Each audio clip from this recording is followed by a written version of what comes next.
कल की क्लास में क्या क्या पढ़ाया था?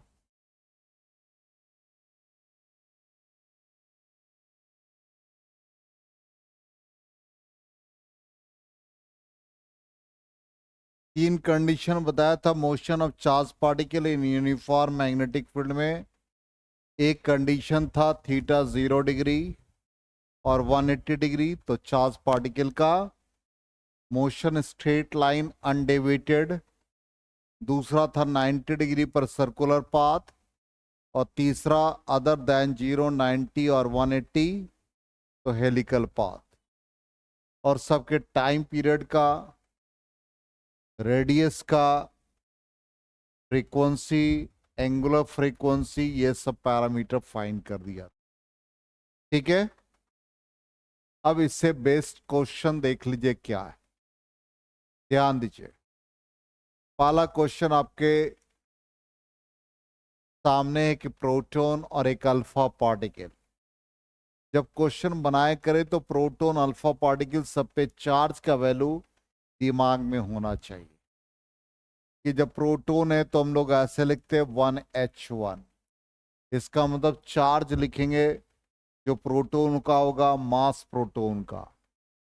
और जब अल्फा पार्टिकल लिखते हैं तो 2He4 लिखते हैं। इसका मतलब चार्ज इसका ट्वाइस ऑफ प्रोटॉन, मास इसका 4 टाइम्स ऑफ प्रोटॉन। अब कहता प्रोटॉन और अल्फा पार्टिकल राइट एंगल है यूनिफॉर्म मैग्नेटिक फील्ड के। Find the radius of the radii.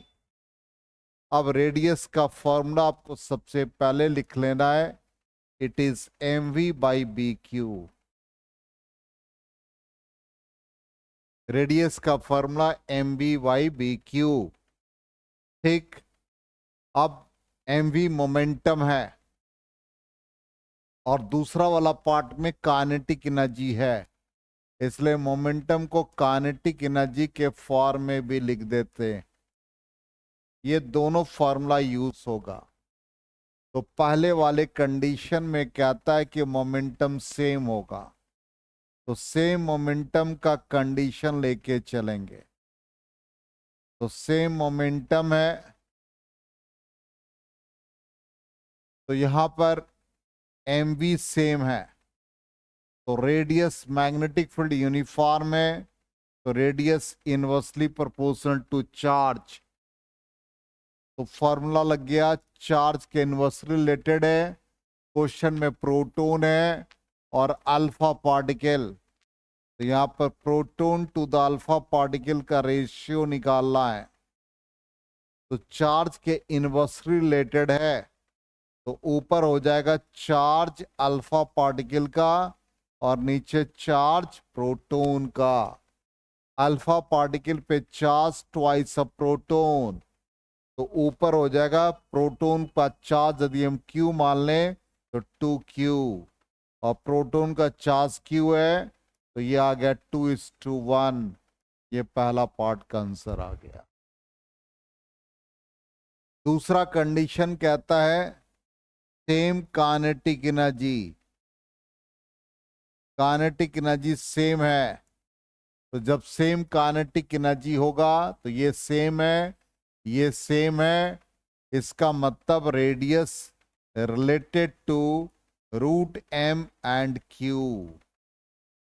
अब यहां पर radius of proton to the radius of alpha particle mass के डायरेक्टली रिलेटेड है, तो ये मास ऑफ प्रोटॉन हो गया। और यहां पर क्या हो गया देख लो, प्रोटॉन और नीचे मास किसका हो जाएगा, अल्फा का। चार्ज इनवर्सली रिलेटेड है, तो ऊपर चार्ज किसका, अल्फा का, और चार्ज प्रोटॉन का। मास ऑफ प्रोटॉन को हम m मान लेते हैं, तो अल्फा का मास कितना है, 4 टाइम्स, तो ये 4m। चार्ज अल्फा का ट्वाइस 2Q मान लिया, और ये Q कैंसिल होके क्या आ गया देखो, बता दो क्या आ गया रिजल्ट। अरे √4 का रिजल्ट 2, 2 कैंसिल हो गए, सारा कैंसिल हो गया, तो क्या आ गया रेशियो, 1:1, यही आंसर है। आया समझ में? चलो नोट करो।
हो गया?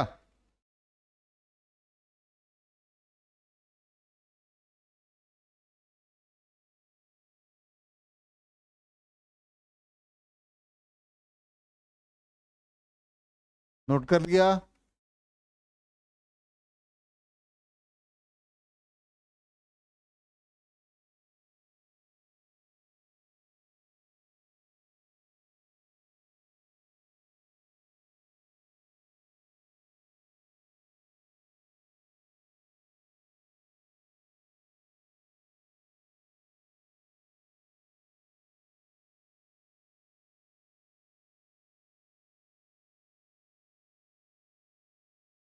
चलो नेक्स्ट क्वेश्चन देखते हैं।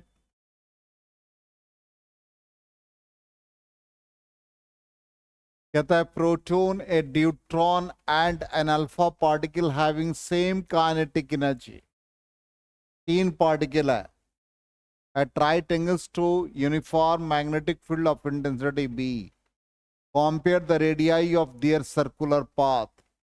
इसके रेडियस को आपको कंपेयर करना है, काइनेटिक एनर्जी सेम है, तो फॉर्मूला यही है mv/bq, और इसको हम लोगों ने काइनेटिक एनर्जी के फॉर्म में लिख दिया।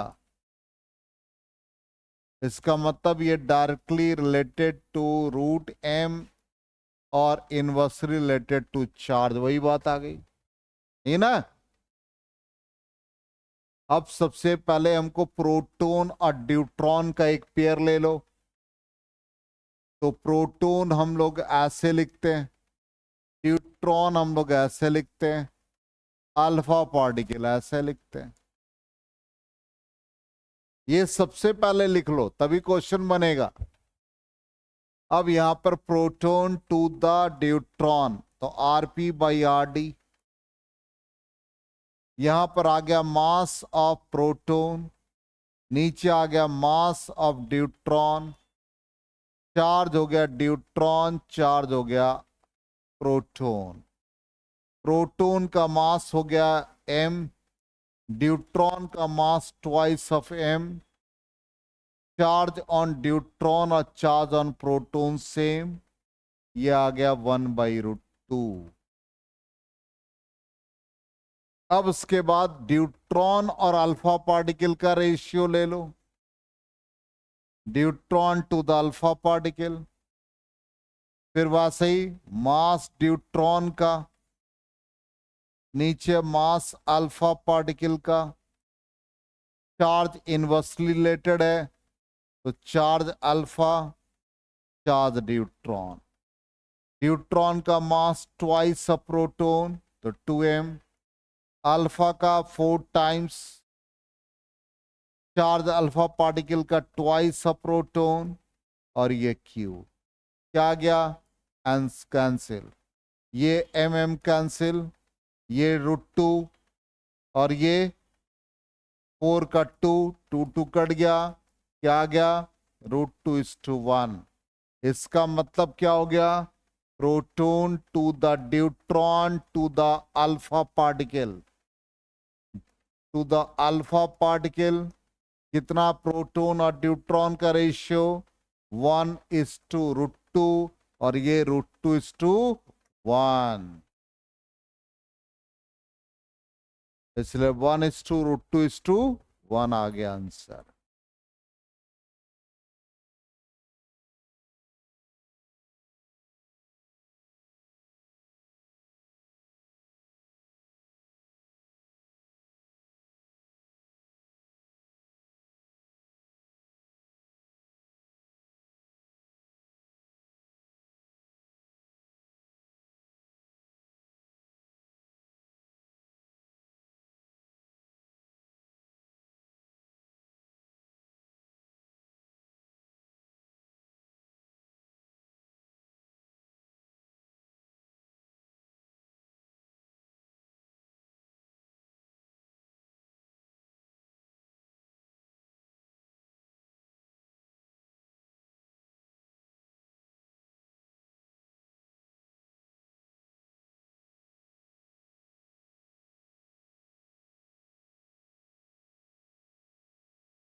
हो गया,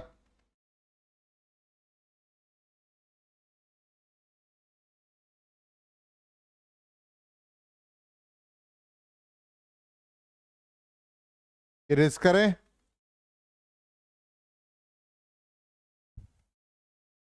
नेक्स्ट क्वेश्चन,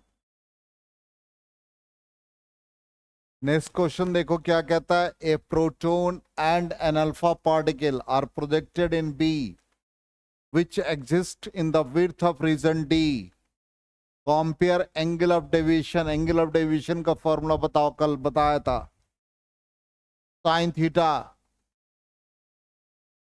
क्या था साइन थीटा का वैल्यू है,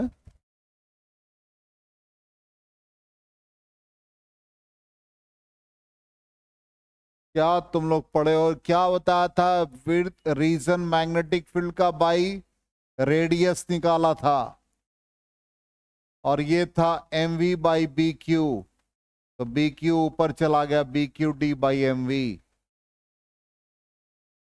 कहा था पढ़ क्या होगे, लेकिन पढ़ते तो हो नहीं।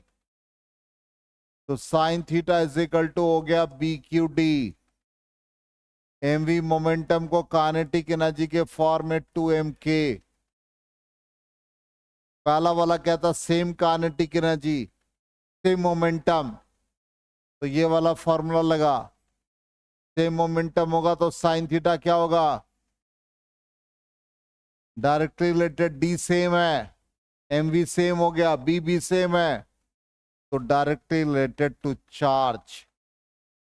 तो पहला कंडीशन में चार्ज, अब किसको कंपेयर करना, प्रोटॉन अल्फा पार्टिकल, तो proton 1h1, alpha particle 2he4, compare करो sine theta for proton to the sine theta for alpha particle, directly related, तो charge of proton, charge of alpha particle, proton पे charge Q, alpha particle पर 2q, क्या आ गया answer, 1:2 है answer, एकदम simple है। सेकेंड कंडीशन क्या कहता है, देखो second question, same kinetic energy, ये फॉर्मूला लगा सेम काइनेटिक एनर्जी का, तो क्या क्या डिपेंड करेगा, बी सेम है, डी सेम है, तो sine theta directly related to Q और inversely square root of mass, ठीक, मास के इनवर्स, रूट के इनवर्सली है, तो sine theta proton to the sine theta alpha particle. चलो चार्ज के डायरेक्टली, तो charge proton charge alpha, mass के इनवर्स रिलेटेड, तो रूट एम पी, और यहां पर root M alpha. Charge proton का क्यू मान लिया, अल्फा पर 2q, मास अल्फा का रूट 4m, और प्रोटॉन के लिए m। क्या आ गया आंसर देखो, √4 का 2, 2 2 कट गया, 1:1। हो गया। थर्ड कंडीशन, थर्ड के लिए आ जाओ, साइन थीटा क्या बताया था, BQD, और यहां पर एक्सलेटिंग पोटेंशियल है, तो क्या बताया था, चार्ज और पोटेंशियल। काइनेटिक एनर्जी को लिखते चार्ज इनटू पोटेंशियल। अब यहां से देखो क्या हो गया, ये ऊपर आप ऐसे लिख सकते हो, √Q इंटू √QD, और नीचे आ गया 2mQV। √Q कट जाएगा, इसका मतलब √Q हो गया और √M हो गया। अब क्वेश्चन में क्या कहता है, accelerated through same potential difference, इसका मतलब चार्ज और मास पर डिपेंड कर रहा है। ठीक, अरे एक √Q कैंसिल हो गया। अब यहां पर फोर्थ क्वेश्चन में साइन थीटा प्रोटॉन का साइन थीटा अल्फा पार्टिकल का, तो प्रोटॉन के लिए लिख दिया √QP, और यहां पर अल्फा के लिए √Q अल्फा, मास इनवर्स रिलेटेड है, तो यहां पर मास प्रोटॉन, यहां पर मास अल्फा, प्रोटॉन पे चार्ज Q, अल्फा पे charge twice of charge, mass alpha का 4 टाइम्स, और प्रोटॉन पे m। देखो क्या आ गया सिंप्लीफाई करके,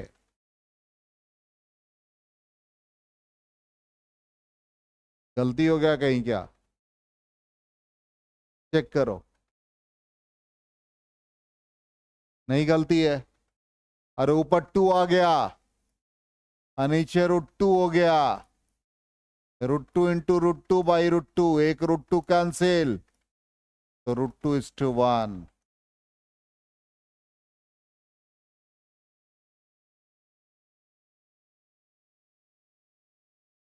आया समझ में।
ये थर्ड होगा, ये फोर्थ लिखा गया बाय मिस्टेक, यहाँ थर्ड होना चाहिए।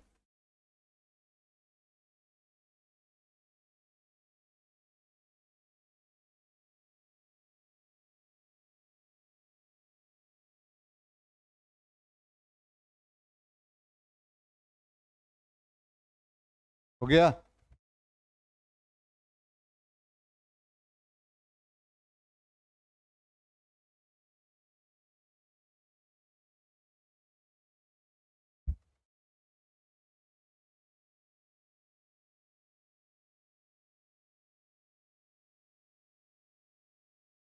इरेज करें तो ये कंप्लीट हो गया क्वेश्चन वाला सेगमेंट। अब एक डिवाइस है साइक्लोट्रॉन, ये सीबीएसई के सिलेबस से हटा दिया गया, बिहार बोर्ड में स्पेशली है। एक ऐसा डिवाइस है जो पॉजिटिवली चार्ज पार्टिकल को एक्सेलरेट करता है, like proton, neutron, alpha particle. और नेगेटिवली चार्ज पार्टिकल को एक्सेलरेट करने के लिए डिवाइस होता है, उसको बीटाट्रॉन कहते हैं। साइक्लोट्रॉन है, इसका यूज है, it is used to accelerate positively charged particle. अब ये पॉजिटिवली चार्ज पार्टिकल में प्रोटॉन आएगा, अल्फा पार्टिकल न्यूट्रॉन। और नेगेटिवली चार्ज पार्टिकल को एक्सेलरेट करने के लिए डिवाइस होता है बीटाट्रॉन। मैग्नेटिक फील्ड यूनिफॉर्म होगा साइक्लोट्रॉन के केस में, ठीक। अब यहां पर हम लोग साइक्लोट्रॉन में ये चीज आपको समझना है, बेसिक क्या है। हम लोगों ने पढ़ा कि जब इनवर्ड मैग्नेटिक फील्ड या perpendicular to the plane of paper magnetic field provide करते हैं और चार्ज पार्टिकल को हम परपेंडिकुलर टू द फील्ड रखते हैं तो सर्कुलर पाथ होता है। अब ये जो सर्कुलर पाथ है, मेरी बात को ध्यान से सुनेंगे। अब ये सर्कुलर पाथ है, हमको इस पार्टिकल को सर्कुलर पाथ पे तो मूव करा दिया, लेकिन हम उसको एक्सेलरेट करना चाहते हैं। तो ये सर्कुलर पाथ जो प्रोवाइड करेगा वो मैग्नेटिक फील्ड करेगा, लेकिन हमको इसको एक्सेलरेट करना है। तो एक्सेलरेशन हमको देना पड़ेगा किसी फील्ड से, एक्सटर्नल सोर्स से, और वो हमारा आ जाएगा इलेक्ट्रिक फील्ड। और इलेक्ट्रिक फील्ड से ये चार्ज पार्टिकल एक्सेलरेट होगा। इसका मतलब फील्ड, मैग्नेटिक फील्ड से सर्कुलर पाथ, और जो एक्सेलरेशन प्रोड्यूस होगा by the application of electric field, इसी प्रिंसिपल पर काम करेगा। अब जब चार्ज पार्टिकल एक्सेलरेट होगा तो इसको हमको इजेक्ट करके बाहर लाना है।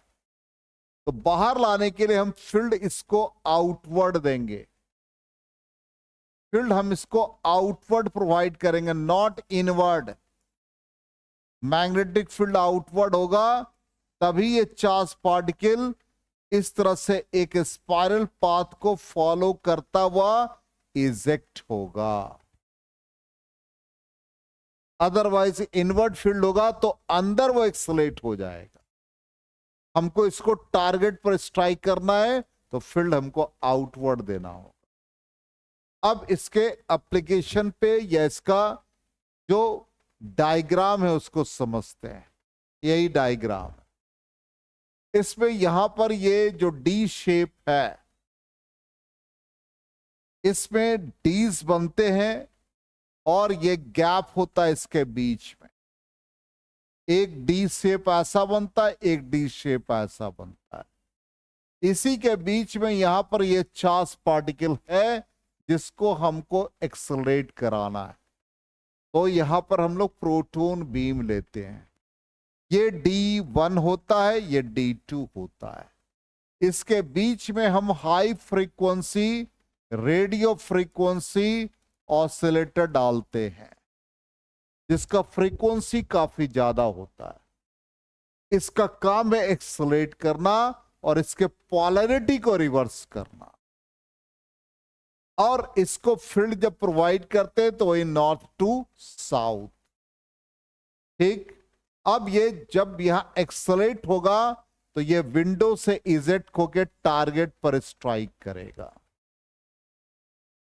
अब यहां पर हमने या जो प्रैक्टिकल सेगमेंट है उस सेगमेंट में यहां प्रोटॉन को जैसे इंजेक्ट करते हैं तो ये एक सेमी सर्कुलर पाथ फॉलो करता है विद मैग्नेटिक फील्ड।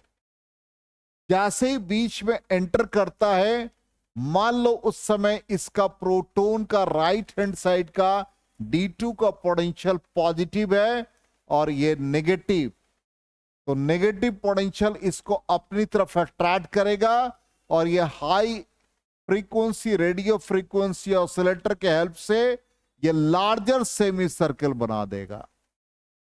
फिर जैसे ही गैप में एंटर करेगा, अब इसके पोलैरिटी रिवर्स हो जाएंगे। इसका पोलैरिटी पहले प्लस था, अब ये नेगेटिव और ये पॉजिटिव। अब ये नेगेटिव वाला हायर पोटेंशियल इसके रेडियस को और इंक्रीज कर देगा। फिर ये जब गैप में जाएगा फिर पोटेंशियल रिवर्स हो जाएगा और फाइनली ये इंक्रीज करता जाएगा रेडियस। अब ये कंडीशन क्या आएगा, इसका एनर्जी मैक्सिमाइज हो जाएगा। मैक्सिमाइज होता तो रेजोनेंस का कंडीशन आता है। तो ये जो पार्टिकल एक सर्कुलर पाथ पे है, इसका फ्रीक्वेंसी साइक्लोट्रॉन का हमने मान लिया ओमेगा, और इसका जो फ्रीक्वेंसी है ओमेगा एसी का, ये दोनों इक्वल हो जाएगा तो एनर्जी मैक्सिमाइज हो जाएगा और फिर ये एक टारगेट पर हेवीली स्ट्राइक करेगा। यही इसका प्रिंसिपल है, इसी पर ये काम करता है। तो देखो यहां पर वही चीजें एक एक पार्ट को क्लियर करते हैं। It is based on the fact that electric field accelerates a charged particle and magnetic field keeps it revolving in a circular orbits of constant frequency। ठीक, अब इसके कंस्ट्रक्शन पे आ जाए तो कंस्ट्रक्शन पे जब आते हैं तो वही हमने कहा कि बीच में हमने क्या डाला था, प्रोटॉन आयन सोर्स। ये क्या था हमारा, डीज था, ये मैग्नेटिक फील्ड, ये टारगेट था और ये हमारा रीजन इलेक्ट्रिक फील्ड का है। तो यही कहता है कि इसमें दो डीज लगे थे, एक D1 और D2, और दोनों हॉरिजॉन्टली प्लेस है, दोनों के बीच एक गैप रखा है और डीज को हमने HF-RF से कनेक्ट कर दिया। और ये एक मेटल बॉक्स में होता है जिसका प्रेशर 10⁻³ मिलीमीटर, और होल एपरेटस को हम दो पोल पीसेस ऑफ इलेक्ट्रोमैग्नेट के बीच में रख देते हैं जिससे कि फील्ड परपेंडिकुलर हो जाता है। अब उस कंडीशन में हम लोग साइक्लोट्रॉन का फ्रीक्वेंसी निकाल लेते हैं। प्रीवियस क्लास में हम लोगों ने फ्रीक्वेंसी क्या निकाला था, देख लो, रेडियस mv/bq। हाँ, चेक करो, सर्कुलर पाथ मतलब मैग्नेटिक फोर्स क्या प्रोवाइड कर दिया, सेंटीपिटल फोर्स। इससे v और v कैंसिल हो गए तो रेडियस क्या आ गया, mv/bq। ठीक, और हम लोगों ने क्या लिखा था, टाइम पीरियड निकाला था। टाइम पीरियड क्या होगा, डिस्टेंस बाई वेलोसिटी, 2πr या 2πv, r का वैल्यू डाल दो, mv/bq। क्या हो गया, v और v कैंसिल, तो टाइम पीरियड क्या आ गया, 2πm/bq। फ्रीक्वेंसी क्या होगा, reciprocal of time period, bq/2πm। अब इसके बाद ये एनर्जी काफी ज्यादा होता है, इसका एनर्जी हमको मैक्सिमम एनर्जी भी निकालना है। तो काइनेटिक एनर्जी मैक्सिमम क्या होगा, k का वैल्यू क्या होगा, half mv maximum square, half m maximum velocity बताओ, v का वैल्यू यहां से निकाल लो, क्या आ गया, bqr/m। P Q R by M, M और एम कट गया, क्या बचा, P square Q square R square by M. तो मैक्सिमम काइनेटिक एनर्जी ये हो जाएगा। तो हम लोगों को पहले फिगर ड्रॉ कर लेना होगा एग्जाम में, जो पहले बताया आपको, इलेक्ट्रिक फील्ड और मैग्नेटिक फील्ड देंगे तो उसके कारण से एक्सलेट होगा, मैग्नेटिक फील्ड क्या करेगा, इसके सर्कुलर पाथ को मेंटेन करेगा विद कांस्टेंट फ्रीक्वेंसी। फिर हम लोग कंस्ट्रक्शन में ये सारा पार्ट लिख देंगे और फ्रीक्वेंसी और हम लोग काइनेटिक एनर्जी निकाल लेंगे। यही साइक्लोट्रॉन में आता है।